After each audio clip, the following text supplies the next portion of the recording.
Namaskar. Welcome to another episode of Editorial. Do you remember Siddique Kappan?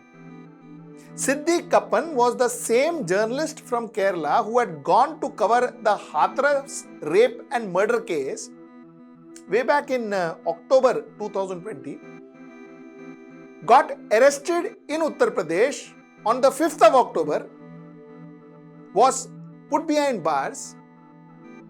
The police alleged that he had links with PFI, the now banned organization. He claims he doesn't have. He has no relation with PFI or any other organization. Anyway, he was behind bars. He was given bail on February of 2023, this month.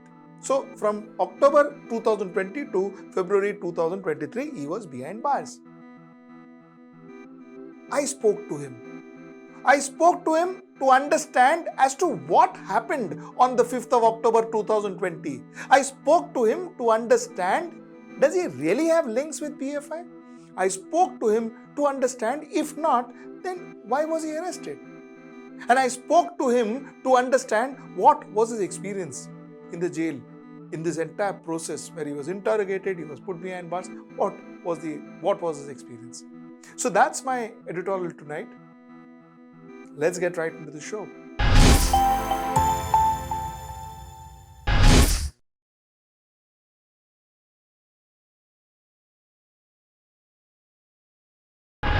Let me get right into the questions. Siddique, how does it feel? How does it feel to be back? How are you? How's your family? I am fine now. I am feeling happy and proud. Basically, me the true meaning of freedom. Happy back family to me, to relatives and friends, but a world without my dear mom. Yes, you lost your mom. Yeah. How does it feel to be back home? How's your family? Happy है, सब लोग happy में है अभी. अच्छा मतलब क्या है? Feeling happy, सबको happy है, बच्चे है, उसका education के लिए भी मतलब बहुत दिक्कत में था. Feeling बहुत bad feeling था मतलब पहले. 28 महीने जेल में था. अभी एक अच्छा माहौल मिल गया, आजादी मिल गया 28 महीने के बाद. अभी मतलब I am feeling happy and proud और my family. You were arrested on 5th of October 2020. 2020. Can you tell me what exactly, how it all happened? We have heard a lot of versions. Exactly what happened? मैं दिल्ली से अक्टूबर 5th 2020 Delhi से हाथरस जाने के लिए कोशिश किया. मैं एक आई बुकड ओला कैब, ओला से बुक किया. बहुत बार मैंने ट्राई किया मतलब एक जाने के लिए, किसी का साथ जाने के लिए. हम अकेले था यूपी में, मुझे नहीं मालूम क्या है, किधर है हाथरस, लोकेशन किधर है, और उधर का लोकल लैंग्वेज भी नहीं आती थी मुझे. इसलिए मैं मेरा एक दोस्त को बुलाया. दोस्त मतलब एक स्टूडेंट था, वो जामिया मिलिया में. उसको कॉल कर दिया. 2-3 बार कॉल किया मैं उसको. वो बताया मुझे अभी एग्जाम का टाइम है, मैं IPS IAS के लिए प्रिपरेशन में है, इसलिए मैं नहीं आती हूँ, आपका पास नहीं आता. बहुत लोगों को मैं कॉल किया, मेरा एक कंपनी के लिए और एक ट्रांसलेटर, लोकल लैंग्वेज उधर का हाथरस का लोकल मतलब विलेज है, बुलगड़ी विलेज में. हमको नहीं मालूम क्या हिंदी में लोकल लैंग्वेज भी नहीं आती था, इसलिए मैं मेरा एक कंपनी को मिलके जाने के लिए कोशिश किया. मेरा पहले भी मैं 29 सितंबर को इस कांड के बाद मतलब ये लड़की का हत्या के बाद, रेप के बाद, ये 29 सितंबर को इंतकाल हुआ. उसके बाद जाने के लिए कोशिश किया मैं. बहुत मेरा दोस्त जर्नलिस्ट दोस्त को भी कॉल किया. सब लोग बताया अभी हम नहीं जाएगा उधर, लेकिन मैं उस टाइम एक ऑनलाइन पोर्टल में था. मुझे इसका मतलब क्या हुआ उधर, मतलब पुलिस मतलब इस लड़की को जलाया, मतलब विदाउट परमिशन ऑफ लड़की का फैमिली का परमिशन बिना ये लोग ऐसा एक ड्रामा मतलब उधर ये लड़की को क्रिमेशन किया, इसको डेड बॉडी जलाया. इसलिए मैं सोचा उधर जाना है मुझे, उधर क्या हुआ. क्यों पुलिस ऐसा इतना जल्दीबाजी से इस लड़की को क्रिमेशन किया? उसका एक रियल फैक्ट बाहर जाने के लिए मैं कोशिश किया। अक्टूबर 5 सुबह 7 बजे, अराउंड 7 बजे मैं दिल्ली से एक गाड़ी पकड़ के उधर जाने के लिए कोशिश किया। तकरीबन 1 घंटे, अराउंड 1 आवर सफ़र किया। मांड टोल प्लाजा मद्रास से पहले है, तकरीबन 80 किलोमीटर पहले मैं उधर पहुंच गया। उधर मैं पहुंचने के टाइम में उधर तलाशी चल रहा था। ट्रैफिक, मतलब ट्रैफिक, बहुत बड़ा ट्रैफिक था उधर टोल प्लाजा में। उधर तलाशी चल रहा था और गाड़ी में क्या पुलिस कुछ तलाश, किसी के लिए तलाश कर रहा था। मेरा गाड़ी के सामने भी आया, ड्राइवर से पूछा आप किधर जा रहे हैं? उस टाइम मैं नींद में था, थोड़ा हाफ नींद में था, बैक सीट में बैठा था। मेरा पास मेरा लैपटॉप था, लैपटॉप बैग मेरा लैप में था। मैं उधर थोड़ा एक एक नैप में, एक स्लीपिंग मूड में था। ये ड्राइवर बताया, मैं मुझे जगाया वो ड्राइवर। मैं बताया हम हाथरस जा रहा है। मेरा पास प्रेस क्लब ऑफ इंडिया का आईडी कार्ड था। उस टाइम हमारा अഴിमुगम वेब पोर्टल का आईडी मेरा पास नहीं था। हमारा मीडिया ऑर्गेनाइजेशन का आईडी नहीं था उस टाइम, इसलिए मैं मेरा प्रेस क्लब ऑफ इंडिया का आईडी कार्ड दिखाया पुलिस को, मैं हाथरस जा रहा। ये बताया ठीक है। वो गया, उधर से वापस गया, किसी दूसरा गाड़ी में किसी को तलाशी में था, किसी को सर्च कर रहा था। उधर जाके वो दोबारा वापस आया और मेरा साथ मेरा दोस्त बैठा। उसको भी पूछा आपका नाम क्या है, सबको नाम पूछा, सब लोग आईडी दिखाया, ठीक है। फिर एक बाहर एक फोन कॉल, ये पुलिस 2-3 पुलिस था, वो फोन कॉल किया गाड़ी के बाहर से। 1-2 मिनट में एक फोन चार्ज में था, वो फोन कॉल में था। उसके बाद हमारा दोनों 4-5 पुलिस ऑफिसर था, दोनों चारों डोर, गाड़ी का चारों डोर ओपन करके पुलिस अंदर घुस गया, गाड़ी के अंदर, कार के अंदर घुस गया। ड्राइवर को हटाया, बाहर निकाला। पुलिस उसका वो गाड़ी का कंट्रोल, एक पुलिस ड्राइवर सीट में बैठ के गाड़ी चलाया। फिर दिल्ली साइड में, दिल्ली के तरफ मोड़ के उधर बंद किया, कार ऑफ किया। फिर भी आधा घंटा, तकरीबन आधा घंटा हम कार के अंदर, हमारा गाड़ी लॉक करके, पुलिस 4-5 पुलिस था, वो बाहर किसी को फोन कर रहा है। फोन करके वो किसी से कुछ इंफॉर्मेशन मिला होगा ऊपर से, बताया 5 मिनट के लिए आपको पूछताछ करना है, कुछ क्वेश्चन करने के लिए आप कोऑपरेट करना है। मैं कोऑपरेट किया। ये मुझे उधर एक पुलिस हेड पोस्ट था, पुलिस चौकी, उधर बिठा के क्वेश्चन कुछ नहीं किया, उधर बिठाया हमको। हम उधर आराम से बात करके, पुलिस से मजाक बात करके, शाम को 6 बजे तक उधर बिठाया हमको। तकरीबन 6 बजे 2-3 आदमी आया, सिविल ड्रेस में था या पुलिस या वो, कुछ इंट्रोड्यूस नहीं किया। हम 3 ड्राइवर, इंक्लूडिंग ड्राइवर, हम 4 लोग था। तो हमको पूछा कौन है, केरला का पत्रकार कौन है? मैं बताया मैं हूँ सिद्दीक कापन, आइए हमारे साथ आइए। दूसरा एक रूम में मुझे बिठा के क्वेश्चन शुरू हुआ। मजाक क्वेश्चन था उस टाइम में। आप पाकिस्तान में कितना बार गया? आपको कौन भेजा हाथरस? कौन सी सीपीएम, 2-3 सीपीएम लीडर्स का नाम बताया। पूछा ये इसमें कौन भेजा आपको उधर? पहले मेरे लिए ये था माओइस्ट, सीपीएम, कम्युनिस्ट, ऐसा क्वेश्चन था फर्स्ट डे 5 दिसंबर को। फिर नेक्स्ट डे, वो उस दिन 5 तारीख को सुबह तक हमको क्वेश्चन किया। कभी ये आया एटीएस, मिलिट्री इंटेलिजेंस, कितना एजेंसी हम है हमारा इंडिया में, भारत में, सब लोग 1-2 आदमी सुबह तक सोने के लिए भी मना किया। सुबह तक तकरीबन 4-7 बजे तक मुझे क्वेश्चन किया।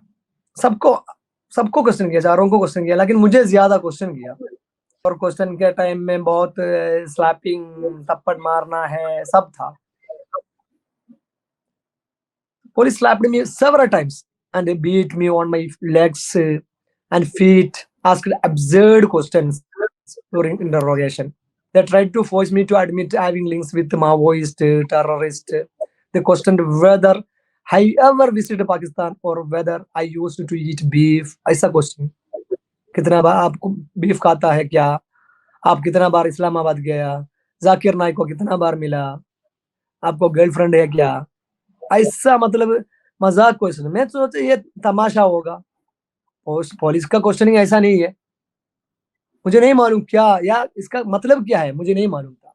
ऐसा क्वेश्चन था। इस्लामाबाद में कितना बार गया, आप बीफ खाता है क्या, हाथरस के बारे में, हाथरस का आप क्यों हाथरस जा रहा है, उसके बारे में क्वेश्चन यही था। सुबह तक क्वेश्चन किया मुझे और मेरा परिवार पूरा रिलेटिव के बारे में, उसको डिटेल्स भी कलेक्ट किया। भाई कितना बहन, माँ का अंकल, सबका नंबर, ये किधर काम कर रहा है, बहुत मेरा एक फैमिली ट्री, मतलब फैमिली का पूरा परिवार का हिस्ट्री वो लिख के गया। फिर नेक्स्ट डे 6 तारीख को तकरीबन 10 बजे मॉर्निंग मुझे एक गाड़ी में बिठा के एक इनोवा टाइप गाड़ी था, एक ब्लैक गाड़ी, उसमें फ्रंट में पुलिस गाड़ी नहीं था वो, उसमें फ्रंट में एक बीजेपी का फ्लैग था गाड़ी में। उस गाड़ी में बिठा के मुझे नहीं मालूम किधर जा रहा है ये लोग, बहुत है मतलब हैवी स्पीड में, और एक मतलब क्या है एम्प्टी प्लेस से, मुझे नहीं मालूम कहाँ से जा रहा है। तकरीबन 1 घंटे सफर किया इस चौकी से। फिर हम एसडीएम मदुरा एसडीएम या मांड एसडीएम के सामने पेश किया हमको। मैं बताया सर ये एसडीएम से मैं बात किया बताया ये हमको कल सुबह पकड़ा, अभी हमको आपको एक मतलब 24 आवर्स हो गया, अभी सुबह अभी हम इधर पहुंच गए, हमको नहीं मालूम क्यों हम इधर लेके आया। वो बताया आपको ये ब्रीच ऑफ पीस, मतलब शांति भंगन का दायरा लगा के आपको इधर लेके आया। उस टाइम मुझे पता चला मेरा ऊपर क्या चार्ज लगाया, 151 आईपीसी 151 सेक्शन 151 लगा के मुझे एसडीएम के सामने पेश किया। मैं एसडीएम से बात किया, सर हमको पर्सनल बॉन्ड है 151 है, पर्सनल बॉन्ड में हमको बेल दे दो, हमको छोड़ दो। वो बताया कोई आएगा तो हम आपको छोड़ देगा, ऐसा बताया। फिर हमको 14 दिन के लिए जेल भेजा। उस दिन पुलिस क्या किया, white sorry Was this police remand or judicial custody? Judicial custody SDM judicial custody भेजा हमको। जुडिशियल कस्टडी में भेजा। उस टाइम ये क्या किया पुलिस, व्हाइट पेपर में, एक ब्लैंक पेपर में, A4 पेपर में हम चारों का साइन जबरदस्ती फोर्सफुली साइन लगाया, हम हस्ताक्षर सिग्नेचर। फिर हम पूछा क्या है यार, बताया वो 14 दिन के लिए आपको जुडिशियल कस्टडी भेजा एसडीएम। हमको कुछ नहीं दिखाया वो। मैं एसडीएम से डायरेक्ट बात किया, हमको पर्सनल बॉन्ड में बेल दे दो। वो बताया कोई आएगा तो आपको बेल में छोड़ देगा, ऐसा बताया। लेकिन हमको उधर एक स्कूल था टेम्पररी जेल, उस टेम्पररी जेल में हमको मतलब हाउस की मतलब रखा उधर। तकरीबन 11-12 बजे हम स्कूल पहुंच गया। एक स्कूल रूम था वो, क्वारंटाइन सेंटर, मतलब temporary jail. School classroom में तकरीबन 50 लोग था, एक क्लास रूम में 50 लोग को बिठाया उधर बहुत परेशान था। मतलब क्वारंटाइन का कुछ सुविधा नहीं था, कुछ फैसिलिटीज नहीं था, क्लीनिंग साफ सफाई नहीं था, टॉयलेट भी नहीं था उस स्कूल में। एक रूम में, हर एक रूम में 50 लोग को बिठाया उधर हम लेटा। उधर एक फट्टा लगाया, एक साक बिछा के हमको उधर बिठाया। नेक्स्ट डे 7 तारीख को दोबारा हमको कोर्ट में पेश किया। 6 तारीख को हम जेल में, ये क्वारंटाइन टेम्पररी जेल में था। 7 तारीख को दोबारा कोर्ट में पेश किया। वो डीजे कोर्ट था, मथुरा डीजे कोर्ट, डिस्ट्रिक्ट जज का सामने पेश किया। उस टाइम हमको पता चला हमारा ऊपर मतलब बहुत बड़ा दायरा लगाया। उस दिन भी हमको नहीं मालूम कौन सी दायरा था, यूएपीए या कुछ दायरा के बारे में हमको नहीं पता था, लेकिन उधर बहुत टाइट सिक्योरिटी, बहुत बहुत लोग, जर्नलिस्ट लोग भी था, मीडिया पर्सन्स था, बहुत टाइट, मतलब एक हॉरर सीन था उधर। जेल का बाहर, जेल का सॉरी कोर्ट के बाहर और कोर्ट रूम में भी बहुत भीड़ था। उधर भी हम बताया, जज को हम बात किया, लेकिन हमको जज सुनने के लिए, के लेडी जज था, वो सुनने के लिए तैयार नहीं। उस दिन हमको नहीं मालूम हमारा ऊपर यूएपीए डाला या कुछ क्या दायरा, सेडिशन दायरा, सेक्शंस डाला, वो हमको नहीं मालूम था। ये तक 5, 6, 7 दिन का तारीख का issues. So, tell me, why exactly was PF? Why were you linked with PFI? ये क्या था? Why did this happen? I have explained from the very first this allegation के बारे में। About my travel to Hathras, you know about Hathras well, happening on, it is a fair implications. Any Delhi-based journalists, Delhi-based professional journalist will plan such a trip to cover Hathras incident. As a journalist, I have links with the leaders of various organizations and parties like BJP, RSS, CPM, Congress. कितना कितना organisation है, कितना political party है India में, सबका mobile number मेरा phone में था। I have their numbers in my mobile. I have called and met MPs and ministers, especially from Kerala and Delhi, for more than a decade. No single incident of terror plans or connections alleged against me. So you're saying it is just that they found numbers, so you were implicated with PFI. There is no other link. Yes. You have never spoken to anybody. You have no friends. You never interacted with them. You didn't nothing of that sort. Is that what you're saying? Yeah, sure. मैं बहुत newspaper में काम किया, केरला के लिए, Malayalam news paper के लिए, इसलिए मेरा फोन पे बहुत लोगों का नंबर था, ऑल ओवर इंडिया, बहुत लोगों का, कन्याकुमारी से कश्मीर तक, कितना पॉलिटिशियन है, कितना सोशल एक्टिविस्ट है, कितना ऑर्गेनाइजेशन है, सबको नंबर है। इसके वजह से मेरा कनेक्शन बताया मेरा फोन से पॉपुलर फ्रंट ऑफ इंडिया का लीडर को मैं मेरा न्यूज़ लिंक्स भेजा और क्वेश्चंस भेजा, इंटरव्यू के लिए हम सबको क्वेश्चन भेजा। मेरा अरेस्ट के पहले दिन मैं BMS लीडर्स को कॉल किया। दूसरा एक उस टाइम में एक इश्यू था लेबर कोड का एक रूल, लेबर कोड का, उसका एक स्टोरी करने के लिए मैं BMS का नेशनल प्रेसिडेंट को कॉल किया, बीजेपी का बहुत लोगों को कॉल किया। मैं अक्टूबर 4, 3, 2 में भी बहुत लोगों को टच में था मैं। क्यों मुझे RSS का या बीजेपी का या कांग्रेस का कनेक्शन या उसका वर्कर या उसका planner? So, Siddiq, my question is that why is that this treatment was meant to you? You have any idea of that? उस टाइम मुझे नहीं मालूम था।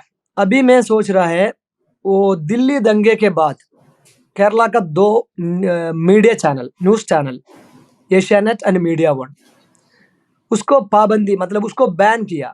Home ministry, central home ministry उसको बैन किया 2 दिन के लिए, 48 आवर्स के लिए बैन किया। उस टाइम मैं Kerala union of working journalist union का सेक्रेटरी था दिल्ली में। इस गवर्नमेंट का इस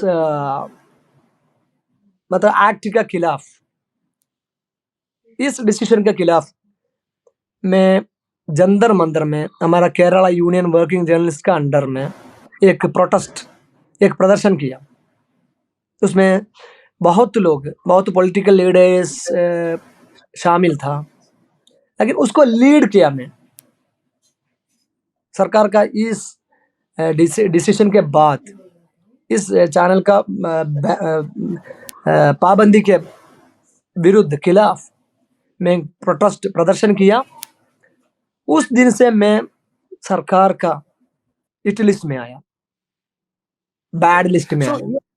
You are saying that you have nothing to do with PFI. You have no relationship with PFI. You do not have any, No, good things to say or bad things to say about PFI. Is that what you are saying? मेरा मेरा मेरा connection सब लोगों से साथ connection था. I have a link more Correct. Peoples, मतलब popular front, RSS, CPM. मैं हमेशा बीजेपी ऑफिस जाता था. मेरा एक दोस्त था, आर बालशंकर था उधर. उसको मैं बहुत बार इंटरव्यू किया. बीजेपी ऑफिस में मेरा पिछले जर्नलिस्टिक टाइम में मैं कितना बार गया मुझे नहीं मालूम, कितना बार उधर विजिट किया. उधर बीजेपी लोगों को भी इंटरव्यू किया. मेरा वो भी अभी भी आपको अवेलेबल है, मैं पब्लिक डोमेन में वो मतलब इंटरव्यूज अवेलेबल है. बीजेपी, कांग्रेस, सीपीएम, कितना पॉलिटिकल पार्टी है, कितना राजनीतिक पार्टी है इंडिया में, सबको सबसे मुझे मिलता जुलता था.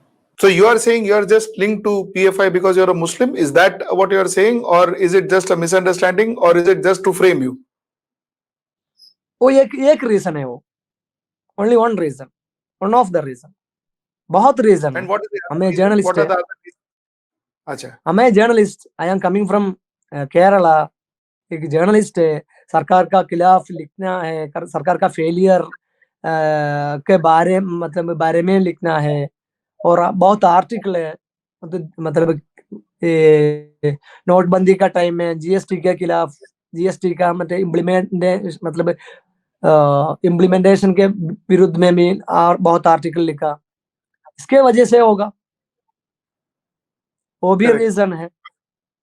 You made a very interesting statement where you said that jail is not a rehab. It makes small criminals into big criminals. I want to know more about it. What was your experience in the jail? Jail में jail में क्या है, मतलब छोटा मोटा चोरी मोरी case में बहुत लोग आता है. उधर जेल एक सुधार केंद्र नहीं है, जेल एक जुवेनाइल होम नहीं है. उधर कौन आएगा, उसको उधर सब मिलता है, नशा मिलता है, बीड़ी सिगरेट सब मिलता है. और उधर ये एक मतलब जुवेनाइल होम नहीं है क्रिमिनल्स के लिए. ये एक अच्छा, मतलब एक छोटा क्रिमिनल को बड़ा क्रिमिनल बनाने के लिए एक जगह है. मैं अभी ये 2 जेल में गया. मथुरा जेल में था 1 साल 1 महीने, और 1 साल 2 महीने लखनऊ जेल में था. दोनों जेल में एक ये है, ज्यादातर लोग उधर उसको ट्रीट, मतलब लीगल एडवोकेट भी नहीं है. कुछ लोगों को, बहुत गरीब लोग है, उसको पैरोकार करने के लिए, उसका केस लड़ने के लिए एडवोकेट नहीं है. फैमिली और परिवार का कुछ कोई नहीं आता है. इसलिए उधर बहुत क्राइम्स भी, और जेल प्रशासन का, जेल एडमिनिस्ट्रेशन का एक अच्छा ट्रीटमेंट नहीं है. और बुक पढ़ने के लिए या कुछ लिखने के लिए भी सुविधा नहीं है, फैसिलिटीज नहीं है. मतलब बहुत बुरी तरह बंदियों को, प्रिजनर्स को बहुत बुरी तरह ट्रीट कर रहा है. Were जेल you हमेशा tortured after that? Those days which you told us, were you tortured after that, or did the torture and beating and all ended in those 2 days of interrogation? मैं jail में मुझे torturing नहीं था. मतलब jail आने के time में भी मेरा इश्यूज बहुत चल गए. लेकिन वो 21 दिन मुझे क्वारंटाइन सेंटर में था. मैं उधर बहुत परेशान था. और इंटरोगेशन टाइम में भी बहुत थप्पड़ मारा, स्लैपिंग और गाली, अब्यूजिंग वर्ड यूज करता था पुलिस का असली चेहरा देखा मैं. मतलब एक इनह्यूमन बिहेवियर. वो थप्पड़ मारा, हर क्वेश्चन में थप्पड़, फेस में थप्पड़ मार रहा है, और लाठी से पीठ पे, लेग पे, और सब ऐसा था. लेकिन जेल में 21 दिन एक क्वारंटाइन सेंटर, मतलब एक क्लासरूम है, एक सही से टॉयलेट का भी सुविधा नहीं, अच्छा एक फूड भी नहीं मिला. कोविड क्वारंटाइन सेंटर था. मतलब ये 45 दिन के बाद, मेरा अरेस्ट के बाद मतलब अक्टूबर 5 के बाद 45 डेज के बाद मैं मेरा एडवोकेट को कॉल किया, मेरा फैमिली से इन्फॉर्म किया, मेरा अरेस्ट के बारे में भी कुछ जानकारी नहीं था। ये पूरा इलीगल डिटेंशन, इलीगल कस्टडी में था मैं। अच्छा, उसमें हमारा जुडिशरी भी इन्वॉल्व्ड है, पुलिस, केवल पुलिस नहीं है, जुडिशरी भी इन्वॉल्व्ड है, सबऑर्डिनेट कोर्ट्स भी इन्वॉल्व्ड है। 45 दिन के बाद मैं घर में कॉल किया और एडवोकेट को पता चला मैं किधर है। ड्यूटी है, मतलब पुलिस का ड्यूटी है, किसी को अरेस्ट करेगा तो एक ड्यूटी है उसको, फैमिली को या एडवोकेट को या कुछ फैमिली परिवार को इन्फॉर्म करना है, वो भी नहीं किया। Siddiq, you've been constantly saying that, during my journalist days, are you going to quit journalism? No, I will continue my journalism profession, sure. You are going to continue as a journalist. Yes. Siddiq, thank you so much for talking to me.